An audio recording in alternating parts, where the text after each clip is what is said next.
वैदेशिक रोजगारीमा रहेका नेपालीहरूका लागि चाहिँ अर्को नयाँ कम्पनीले चाहिँ आइपिओ खुलाउन लागेको छ। शिखर पावर डेभलपमेन्ट लिमिटेडले माघको 6 गतेदेखि माघको 9 गतेसम्म 2,22,000 किता सेयर चाहिँ रु 100 रुपियाँ प्रति किताका दरले वैदेशिक रोजगारीमा रहेका नेपालीहरूका लागि आइपिओ निष्कासन गर्न लागेको छ।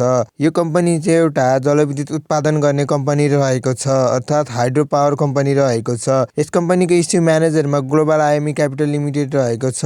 अब यस कम्पनीको वित्तीय अवस्थाको कुरा गर्दाखेरि यस कम्पनीको बुक भ्यालु चाहिँ रु 102 रुपियाँ 86 पैसा रहेको छ भने यस कम्पनीको प्रति शेयर आम्दानी इपिएस चाहिँ रु 19 रुपियाँ 13 पैसा रहेको छ भने केयर रेटिङ नेपालले यस कम्पनीलाई बिबी रेटिङ प्रदान गरेको छ, जसले यस कम्पनीमा लगानी गर्नका लागि चाहिँ औसत जोखिम रहेको संकेत गर्दछ। यस कम्पनीको आइपिओमा आवेदन दिन चाहिँ रेमिटेन्स एकाउन्ट चाहिँ हुनुपर्ने हुन्छ। यस कम्पनीको आइपिओ चाहिँ तपाईँले मेरेसरको मोबाइल एप्लिकेसन र वेबसाइटबाट एप्लाई गर्न सक्नुहुन्छ। यस कम्पनीको आइपिओमा कति किता आवेदन दिन सक्नुहुन्छ भन्दा यस कम्पनीको आइपिओमा तपाईँले 10 किताको लागि आवेदन दिन सक्नुहुन्छ। र यस्तै सेयर मार्केटसँग रिलेटेड र आइपिओ सम्बन्धी अपडेट्सका लागि यस च्यानललाई सब्स्क्राइब गर्न नबिर्सिनु होला। Thanks for watching this video.